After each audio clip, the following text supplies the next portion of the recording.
नमस्कार सभी साथियों को। आप सभी का एक बार फिर से हार्दिक अभिनंदन है आपके अपने YouTube चैनल राजस्थान रिवाता पर। तो पिछले अध्याय में हम चर्चा कर रहे थे व्यक्तित्व के बारे में, अर्थात पर्सनैलिटी के बारे में। तो उसमें हमने व्यक्तित्व की परिभाषाएं देखी थी तथा उसकी प्रारंभिक पृष्ठभूमि देखी थी, जैसे पर्सोना शब्द, जिसे नकली चेहरा, मुखौटा, ऐसा कुछ पढ़ा था। देखिए, सबसे पहले प्राचीन रूप में, बाह्य रूप में देखा जाता था, अर्थात शरीर की रचना के आधार पर। और वर्तमान समय की बात करें तो उसमें आंतरिक रूप और बाह्य रूप दोनों रूपों से देखा जाता है। उसमें कुछ मनोवैज्ञानिकों की परिभाषाएं भी हमने देखी थी। उसके बाद में व्यक्तित्व का वर्गीकरण हमने देखा था, जिसमें हिप्पोक्रेट्स का देखा था तथा बाद में शरीर की रचना के आधार पर देखा था, कुछ आंतरिक गुणों के आधार पर भी देखा था। तो उसमें एक दो वर्गीकरण और हैं, वो देखते हैं, और उसके बाद में इसके हम सिद्धांतों की बात करते हैं। तो इसमें एक व्यक्तित्व का वर्गीकरण आता है आइजेंक का। आइजेंक ने युंग के जो वर्गीकरण था उसके आधार पर बताया, उनका था अंतर्मुखता और बहिर्मुखता। उसके आधार पर बताया है कि व्यक्तित्व के तीन शील गुण होते हैं, जैसे एक तो अंतर्मुखता, बहिर्मुखता, जो इंग्लिश में हम कहें तो इंट्रोवर्जन और एक्सट्रोवर्जन जिसको बोलते हैं, या एक बोलते हैं तंत्रिका तापिता, और या सांयोगिक स्थिरता, मन स्थापिता बनाम सामाजिकता।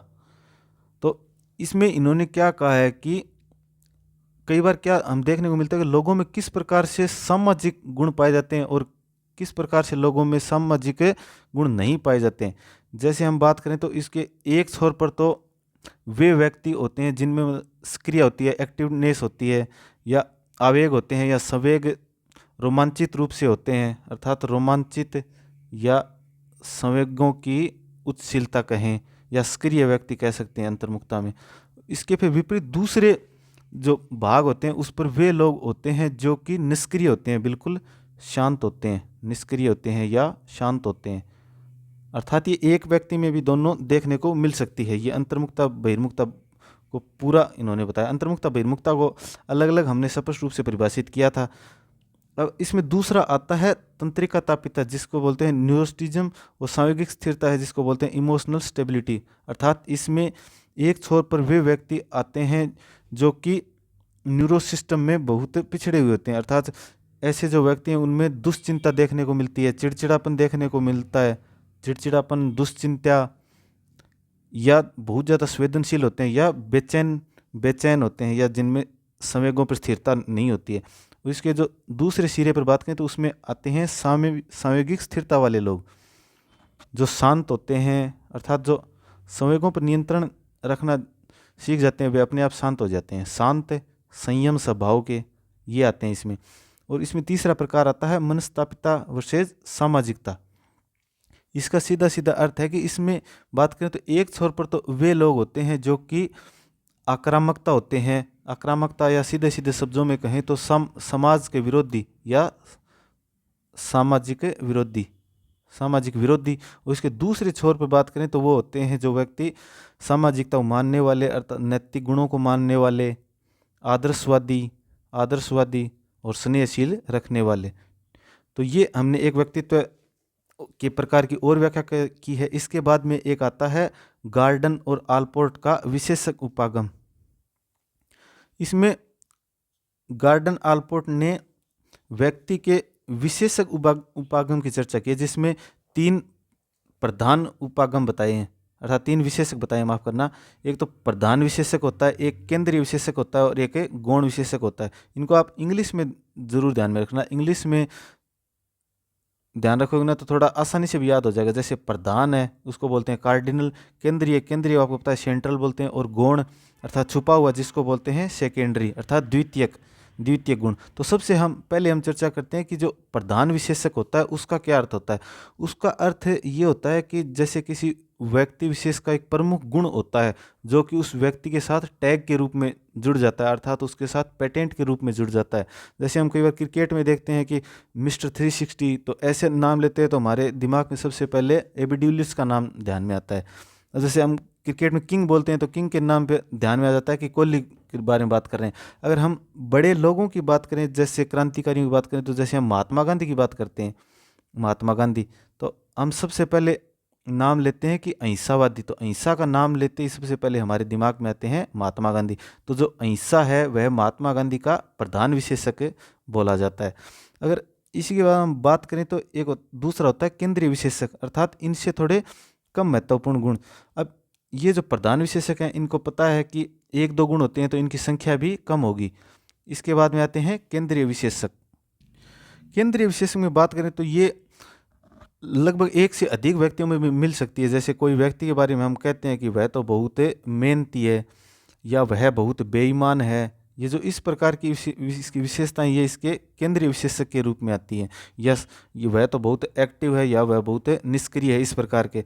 और तीसरा जो आता है वह है गौण नियम। गौण नियम जो कि कहते हैं कि जैसे मैंने कहा कि I like mango, I like, जैसे कोई कपड़ों के बारे में कहते हैं मुझे ये कपड़े पहनने पसंद है, स्वयं की जो खुद की पसंद आ गई, अर्थात गौण विशेषक जिनका कोई अधिक प्रभाव नहीं पड़ता है, तो उनको बोलते हैं गौण विशेषक। इसमें कैटल का भी छोटा सा आता है जिनमें दो गुण बताए इन्होंने, एक तो बताए हैं स्थायी गुण और एक बताए हैं जो मूल गुण। जो स्थायी गुण जो है कि जो व्यक्ति की डेली की दिनचर्या है उसमें जो दिखाई देते हैं वह उसके स्थायी गुण हैं, लेकिन जो उसके मूल गुण होते हैं जिनको वह छुपा के रखता है या जो आसानी से उसका जो डेली का व्यवहार है उसमें दिखाई नहीं देते, तो ये कैटल के द्वारा दो बताए गए थे। आगे हम इसमें सिद्धांत देखते हैं तो सर्वप्रथम सिद्धांत आता है मनोविश्लेषणात्मक सिद्धांत। मनोविश्लेषणात्मक सिद्धांत जो कि आता है सिगमंड फ्राइड का। तो ये बात करते हैं व्यक्ति के, एक तो मन की दशाएं बताई, जैसे जो व्यक्ति का मन होता है उसकी कितनी दशाएं होती हैं, 3 दशाएं होती हैं। 3 दशाएं होती हैं तथा इन्होंने 3 कारक बताए हैं। जो व्यक्तित्व होता है उसके 3 कारक होते हैं, जैसे इड, इगो, सुपर इगो, ये जो व्यक्तित्व होते हैं उसके 3 कारक होते हैं। तो सबसे पहले हम मन की जो 3 अवस्थाएं बताई हैं, दशाएं बताई हैं, उनकी बात करते हैं। तो सबसे पहली अवस्था होती है चेतन मन, एक होती है अचेतन मन और एक होती है अचेतन मन। तो इसकी हम बात करते हैं कि ये क्या होते हैं। चेतन मन जैसे जो सीधा सीधा सामने दिख रहा है, या जो व्यक्ति की जागृत अवस्था हम कह सकते हैं, जो उसका टोटल मन होता है उसकी 1/10 भाग जो है वह चेतन मन के रूप में होता है। या इसकी विशेषताओं में हम बात करें तो जैसे वास्तविक अवस्था, या सीधा सीधा नियंत्रण होता है, या जो उसकी आकस्मिक अचानक की जो अनुभूति होती हैं, अर्थात जो प्रेजेंट में या वर्तमान स्थिति में जो उसका मन है वह चेतन मन। उसके बाद में हम देखते हैं कि अचेतन मन। अचेतन मन जो है कि बात को भूल जाना या बात लंबे अरसे के लिए अंदर चले जाना, जैसे इसके अंदर चली जाती हैं, जैसे दुखद बातें हो गई या जैसे, या कोई कड़वी अनुभूतियाँ जिनको हम भुलाना चाहते हैं, या जो कुछ इच्छाएं होती हैं या अतिरिक्त इच्छाएं होती हैं जो हमारी पूरी नहीं हुई हैं उनको हम दबा दिया जाता है। तो इसके कहीं तो लगभग अधिकतम भाग यही होता है, अर्थात 9/10 भाग होता है अचेतन मन। उसके बाद में एक अवस्था आती है अचेतन मन की। अचेतन मन की जो अवस्था है वह दोनों अवस्थाओं यानी चेतन मन और अचेतन मन के दोनों के बीच की अवस्था होती है। जैसे आपने कई बार देखा होगा कि यार ये बात है मैं अभी अभी भूल गया, अभी अभी मेरी जीभ के ऊपर घूम रही थी, अर्थात जीभ के ऊपर आपने ऐसे सुना होगा कि मेरी बात जीभ के ऊपर घूम रही है। या जो बातें आपको याद हैं वो अचानक भूल जाते हैं, या कई बार हम बीच में अटक जाते हैं, बोलते बोलते अटक जाते हैं और कई बार अकलाने भी लगते हैं।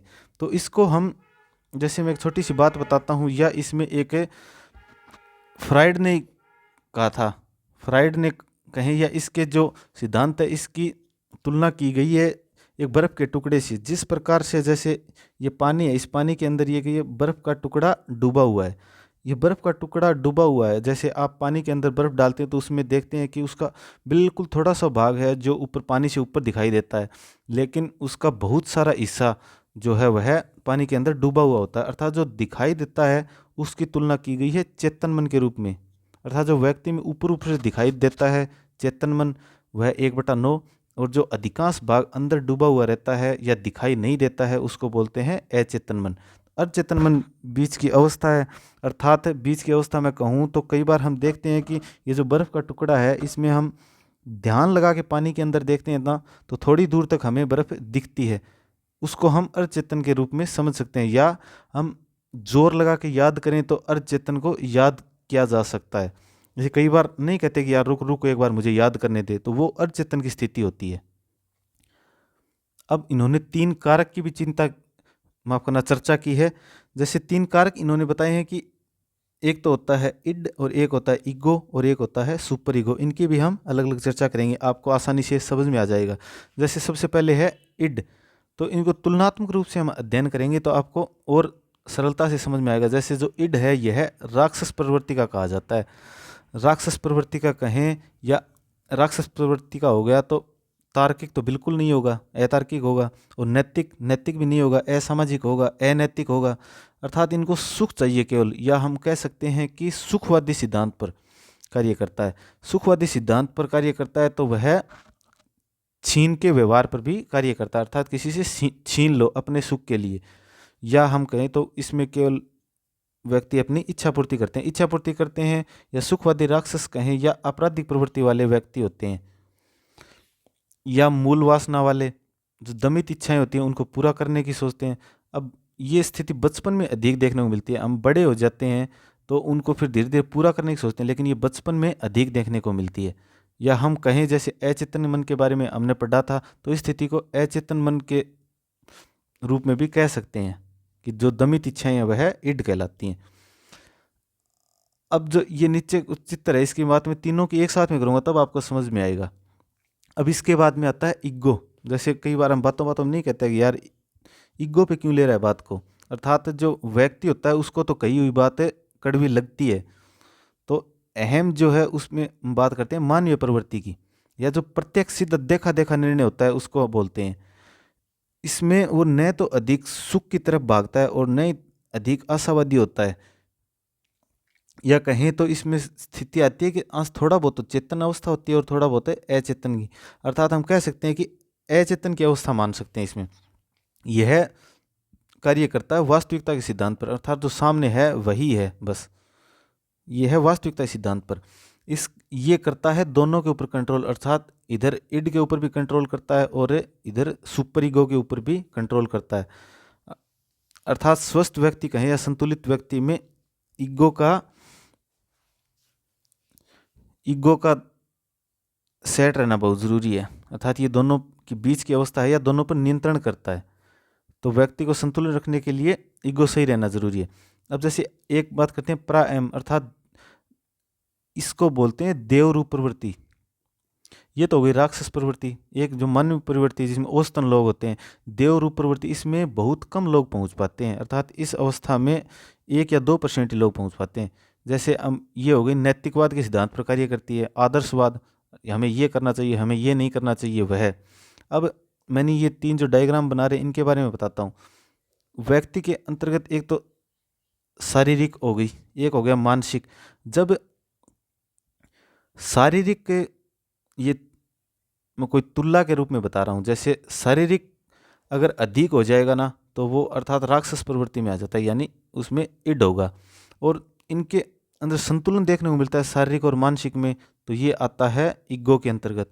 और जब मानसिक स्थिति अधिक मजबूत हो जाती है, मानसिक स्थिति अधिक हो जाती है शारीरिक से, तो वह भी असंतुलित अवस्था होती है, असंतुलित अवस्था होती है जो कि सुपर ईगो के अंतर्गत आती है। तो ये कहा जाता है कि एक सांयोगिक रूप से स्थिर व्यक्ति के लिए ईगो मजबूत होना बहुत जरूरी है। फ्राइड ने जैसे व्यक्तित्व के रूप में 2 मूल प्रवृत्तियां भी बताई थी। फ्राइड ने 2 मूल प्रवृत्तियां बताई थी। एक तो उन्होंने बताई थी कि किसी के अंदर जीवन जीने की इच्छा, जीवन मूल प्रवृत्ति, तो उसको उन्होंने नाम दिया था इरोस। और एक होती है कि मरने की इच्छा, व्यक्ति या तो जीने की इच्छा रखता है या मरने की इच्छा रखता है, तो जो दूसरी हो गई मृत्यु मूल प्रवृत्ति, जिसको इन्होंने नाम दिया था थेनाटोस। और 1-2 इन्होंने और बात की है कि ग्रंथियां होती हैं कुछ, जैसे लड़कों के अंदर ओडिपस ग्रंथि होती है जिसके कारण वे अपनी माता से अधिक प्रेम करते हैं, पिता से भी करते हैं लेकिन माता से अधिक प्रेम करते हैं पिता की तुलना में। जो लड़कियां हैं उनके अंतर्गत इलेक्ट्रा ग्रंथि होती है जिसके चलते वे पिता से अधिक प्रेम करती हैं। तो ये आपको समझ में आ गया, ओडिपस और इलेक्ट्रा आपको ध्यान में रखना है। उसके बाद में आता है विश्लेषणात्मक सिद्धांत, जो कि इनके एक शिष्य थे युंग, इनके द्वारा प्रतिपादित किया गया था। इनके समझने में वैसा कुछ खास है नहीं, तो आप इसको सीधा याद रखना, विश्लेषणात्मक सिद्धांत किसने दिया था? युंग ने, जिनको कहा जाता है नव फ्रायडवादी। एक व्यक्तिगत कारकों के रूप में पॉल कोस्टा और रॉबर्ट मैग्रे का बिग 5 फैक्टर्स भी आता है, अर्थात व्यक्ति के अंतर्गत सीधे सीधे देखें तो 5 बड़े कारक होते हैं, जैसे अनुभवों के लिए खुलापन, बहिर्मुखता, सहमतिशीलता, तंत्रिकाताप और अंतर्विवेकशीलता। इसमें अंदर कुछ खास है नहीं, वैसे आपको ये बस ये जो 5 बड़े फैक्टर हैं इनका नाम याद रखना है कि एक तो अनुभवों के लिए खुलापन, और एक बहिर्मुखता, व्यक्ति सहमतिशीलता, और एक तंत्रिकाताप और अंतर्विवेकशीलता। तो ये हमने आज एक छोटी सी क्लास को और पूरा किया है। इसके बाद में हम व्यक्तित्व की विधियां पढ़ेंगे, उनको अलग अलग समझने के लिए किस प्रकार से अलग अलग विधियां बनाई गई थी, जैसे उसमें प्रक्षेपी, अप्रक्षेपी, इस प्रकार की कुछ विधियां आती हैं, उनकी हम चर्चा अगली क्लास में करेंगे। तो आज का ये छोटा सा सेशन आप सभी को कैसा लगा, कृपया कमेंट करके ज़रूर बताएं। आप सभी का जुड़ने के लिए धन्यवाद। जय हिंद।